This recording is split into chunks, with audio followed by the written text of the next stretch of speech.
ole thlir tu le ngai thatu te in zawai in chibai vek ule voin hi April niriat kumsang ni somni pali thotan ni ani e tuntum chu thu thar pani thlirin kan ngai thladon nia thu thar hunung jok hi call record nen khotlang hroi tu te kan biak na ani a abula tanga atop thlenga thlirangai thaturin kan in som ani e vanduai thlak takin kumsom thum le pakhat mi chu azan ria ki lai trekin adenga ahmuna ka chhon lovin aboral hemi chungchanga thu kan lang nen atalan danin April nisari kumsang ni somni pali pathian ni thimhlim danga le achan ve inkar vela he vanduai na hi sakei lui tu longtlai district a thleng ani thu asoi vanduai na to ka nuna chan ta hi mithun chakma kumsom thum le pakhat mi ni in apa hi Debu Kumar ania ani hi sakei lui truwa cheng le khosa ani sakei lui tu hi longtlai district chongte bullok kha ani e hetia vanduai na achunga alo thlen chungchanga hian nimin pathian ni zanria kil tur hian an then omten mithun chakma hi an soma hetia zanria an kil la hian trek ron tla hian mithun chakma hi deng ta in ahmuna ka chhon lovin aboral ta ni in kan thudon na chon asoya ni zan lama khan lumen ni in voin lama thlan mo lama thaliam ani don thu kan thudon na chon asoi hei hi ni zan lama hriat tir kan ni a sakei lui lam hi an number te kan han ngai vena ama ero chu chakma khu an awangin mizo tonga biak thei kan hretlat lo maya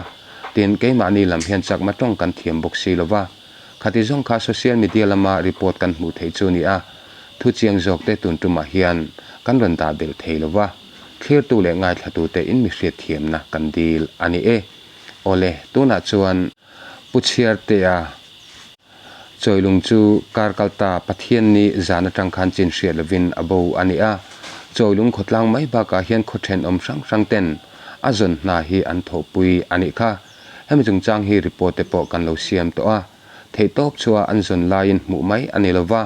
te chuan voin thotan ni hi azon run pui nei hun khar hun alonita ani a hetiang ani ariwa manna te siam chho ani mek lain ni zan lama khanin ama hi mu anita a hemi chungchanga khotlang hruai tu te kan biak na call record ilo ngai thlak chhun zom te ang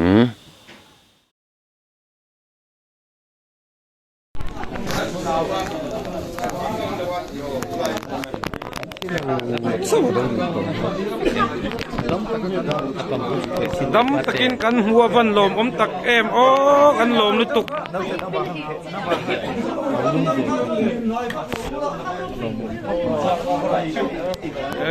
hemi pui po kan tame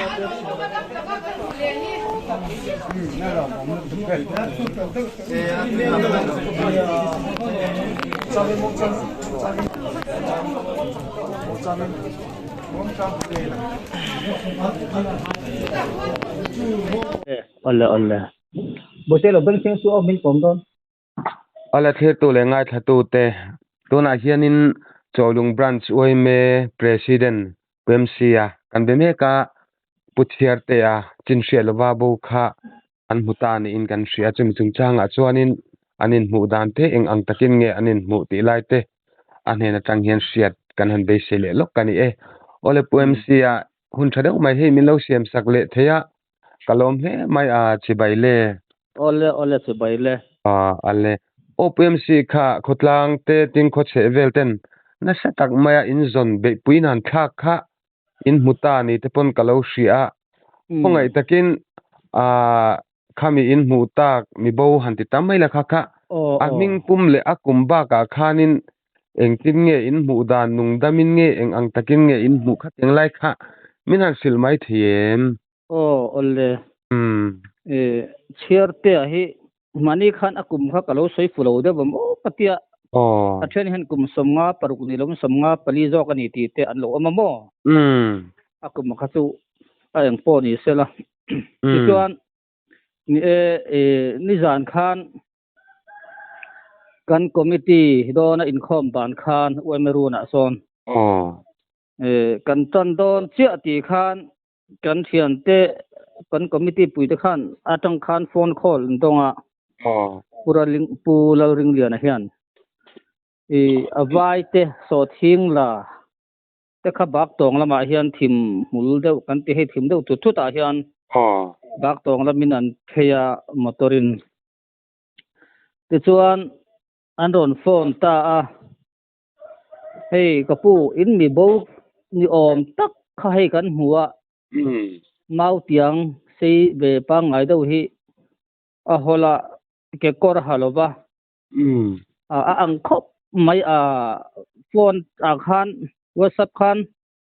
a thalak khan mi ron thon le te lu kan lo en chiang leng en tia chuan kan han thon nga la e kapu ani nge hi in mi bo zon nge chu ni aron ti ta e chu tian chon tin committee chu kan thul ta motor ram chang chang e kan han in a kwal jung jung ta chu hu la tenan chon kan thalai rol kha pick up tip thum le car te khan ram khan plan phing hal ta jung jung a ti chuan anon soidan chuan mong kon le choilung in kara anon tia ni ma se an ngai vai cho thilan lo chi tuk lo an lo kal than lu tuk lo na te alo ni bok nan an lo sa fu lo be dewa mong kon na kan kar ni lovin mong kon le bak to in kar jok kha lo na ti chuan e chu thu hla vel chu ka hria dan chuan mong kona leng te po khadan lo hmuwa langwal pahnih chu chuan mong kon VC a an hriat tira chuan mong kon VC ten an lo zunga event ta khumi bak tong le mong kon in kara hian dum kon kan tia mong kon dai lok a hian a oma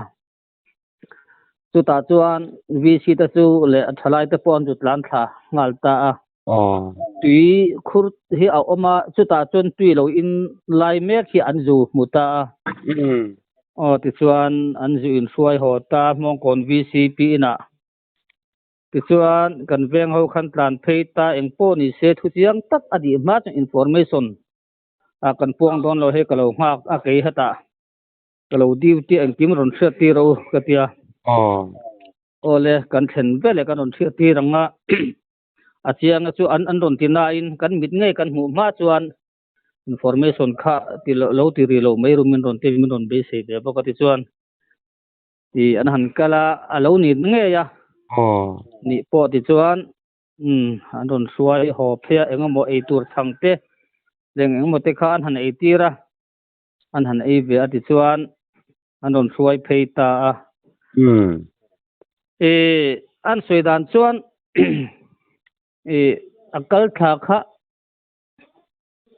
kan zon mi lo na he ta tui rel kam lampang de a hian le thla popram lama ka chuk tha a ti chuan ko ta tui rel polovin he ta ka khosa a ti chuan ka te te khwa thim hian zandariat vel bor anga he chuan alo vot to ka pa khwa thim hian thing bul ngeng hian ka thuma ya tia ke korpo ka hato si lova a vot thin khop maya kabula hian thom chi sang sang hi tam thei khop maya a chem te pok king si lawa ma se hlau en a pok en chuang lawa atia khang te kha soi thiam ang reng khop maya chuan ani le nangma koi tu he an omami kan ti in suai tu po chu tiang an om ka selo ati bok sia ma se hete kan han ngai dana chuan an yang pachia wa te suai tu nei si lo kha chen ram hnuai wa kola te kwal tur kha chu ani do mi ti chu ngai dan chu om thaw mo chu mak do me chu ni min khan chia tlang a son hetiang tong tai lampang thil kha be te mai e a oma chu puthang ruma hi ani karinga at ka proof ti lo na in khuang thing khop chuak chia tanga pem tha so thil kha be do me an ron ve thin ania chu chuan an varon na chuan tin mi bo zon hi suai tu hen a suai kwa la chu wang chuan tong trai na in tran la ula tong trai na ji chi ni thei to pin tong trai ru aron ti an tia chu min ron thia ti ra ke po eng po ni se ni khalam chu chhun lama te ram kal thei lo nu le pa te kha han khom tang khan ro san khoi tu te tang ta na te lo kai khoi kha tu lo na se ke ni oi me lam chon kan ti tu he chu kan lo ti mi phatang kan di chuang lo wa nga yang kan in tia tu chu ni thei obang taka lang chon chu ni zan chu mi na te han chong chai ta thei to pin ti chuan ni zan chuan ti hen dam tak chon kan hin muta chu ania amak ang reng khop maya tin ama hi ala vai de uria ya ya a han mit meng te po hi hi ala vai de uria ya tin athil han siat po hi ya chang chun in pel sol deuh hian ala soi ba deuh nuk ei mang nung ang deuh kan tiang deuh chi hian eng amo thia tak tak chon soi ma se in thel deuh deuh athil han soi chang chu ala nei ve mo ti chuan nia ti hian an phoi phei ena te kan han mut ha dam tira ti chuan jip te han khaya kan han ti vela ama chu a hara chuan kuwa te hi cho hi ai chak tho soi lova kuwa ke i chak ate ni zan po chon mo kuwa te po chu han pe i ve a maro chu thil sak ru tu khan ei tir kha fu don mi te an tia kha pa kha chu pe to su te kha tia chiang vel chuan chuan win hian hei keijing kara sanghadila kakal la ti kan bo ruak te tia lo jang khai to ta ka chuan i voin lam hian ni zan ka sia dan chuan medical han check apir ve sim sim kha chu an tum deuh chuan ka sia ni chu eng po ni sela kha damin in mu kha avalo mom ve te ro ni alo kom khop mai hei khotlang thei top chua a kho che vel te ne na tranin lang na le in trong china te pathian in mal so ma khotlang le ama takpo chung khate po kalom pui hle maya ti chuanin khonga in khate in mu khanin saruakin alo om tina ani deu berani mo ke kor hi a hal ka ke kor te chula ha mo kor ha a ke kor hi a halo to thung ani chuanin an soi hi atakem adikem chu ka chiang lo na in zan te khan an soya tia ang soi tu ina soi ang deuh chi sim sim he chu koram ke koram hi an hu chia deuh tlang pui thin ti hi an soya nia ani po chu engwang ake kor chu hlip rengot nge ani ang ti lai khasia thiam chu har khop mai ni sia thiam har sanga nakina a har chen doi te mai te ang tin chuak deuh te panala sei thei tur angai taila khate mu ani khanin enge alo chau chhedia wem karin ai takin a chaw lo chu konga te alo lakal thei chat me mo mai ni kong puya chona main alo lakal thei chat mai kha amak katia chu nia vain chim loi hi a fu la bat information te po kan pe ara chu abakom tu taka ka batang lowa pon lama te kan lo ma kiri chu chuan aril tam ai ma chuan abo vel na po a soi chu ka tui hi hal thei lut tuka tui hi ka zong deuh char thina ati thu a soya chuan kor pakhat tui nuam deuh mai tui tha deuh mai hi ka mu fu a ta te po chuan tui ka in tawa ti thu te chu soi mo thil dang ai no puan o mangkha ai no puan o mangkha soi anei lowa chubi khami ka eti engma po soi lo tin aril cham lam thu a chon atui in hal thu ngot kha soi jok mo amak le mai ya thil mak tak ani chuan ani le engamo thil han pe tu che le han engmo tu che an omem an ti hen engma tu man thil min pe lo ati boxia tin a soi hi mo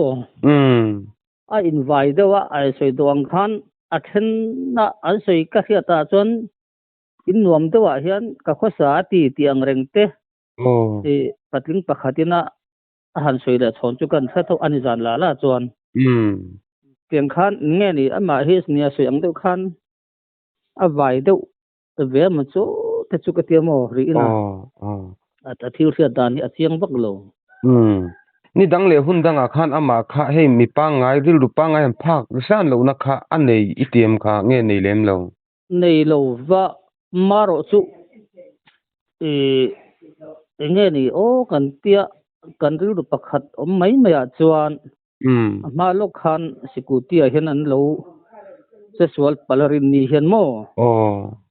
chu abenga te hian thi a chuaka tia alu lampang hi aso chedawanga a chuak te hi a chede oman chu te chu kan tiru a kan chuan ko tia min soi tu om lo te ati tlet dan taka khan chulai chuan ti khan ngai dan thiam a har ani chu chuan chu ni dan te po chuan abenga te po chuan thi khar te alo lo oma mo chu enge ni berta ang te kan tia a thuak lampang te dewanga awak tawak nge ni ti te ngai tu na pakhata chuan om boka mar chu rin thu mai ni ta ani chani mak mai zana ti khanin a ril ru lama chen lo na po nei lo kho chunga om reng han te bo ringot ma kar pum han bo ringot ma kha ngai tu na kha thui lo thei lo te pon kan sia eng poni sila kha himdam tak mai in an muwa pathian khong ena zara dam lama panjel tura te po ngai tai la tero khala kan soi le lok du oma kan hu lo tak renga chuan kan ro man na chuan voin hi dar khat thleng zon le ni se kan tia chuan dar khata hian hun kharna program te siamin ro man na kan lo siama te chuan khothen om le vel te pon a khotlang kan on kalang ti te tin hemi ke mani mi phang tlang group a po khan committee member chin chukal kim le vek tu tin khuanga thok chuak the kan pon tu ma kan dang lo beti kharom man na kan siam rai mek ten ya mar chu he ban nei thak takin chu tiang chu ngai lovin izan lama dam taka kan in hule hi kan lom khop mai ani chuni a kalom pui tak zet chewa ti chuanin a hanin zo thuilu tuk tur kha omin kan shelawa khatia him damai hmule kha ama ina bo chungchang te kan lo report to wangin mu ani dan kha hantlang za le kha tha a kan hriat awangin in biak kan di lengot mai che ni a ni zan ni zana dam takin mu an ni a enge ka soita kan in zo thuilu tuk tur kha om san to in kan shelawa chu ti rualin a ming kha minan sei sakle lok them a ming pum kha walal chiara nia chiarte a ti kan ko thin ani wala te chonin PMC ni enge hemi in mule tak chungchang ate mo bo chungchang te khana mo enge mo han ngai pui mo de thu khana han man mai du te kha in nei nia tem kan soi anga ni hemi kan khotlang na tiang kan to na hian ne se to kan voi khat tiang kan thil ton te nia rom man na fel file lo te pon kan kal pui te pon kan in ringa enga mo ti om tak kan lo ti lo te po om tem kan ringa tin khwa lo kal te kan lo don sondana te po an mit te kan thlung lo mai theya khang hang chi te alo mani pon tun huna hian thupa kan choi ngai dam kan han dil te po nita sela te chuan a khuang sim po hian nia ka sei ang in kan tho ho na a tha a jeo sang te tin khothan om mun ha tak taka chang ten thei to min chu a tum le pa te min tran pui na sa tin a bik tak pon pumoi te pumoi te kan themi emele tam kal liam ta kan bial tu helai aizo south hi bial tu pu plal nun moi mo kha ani point jeng sang thum lai khan min don chan pui ve a kan lom khop maya khati ang xmla ma ni sela helai bial te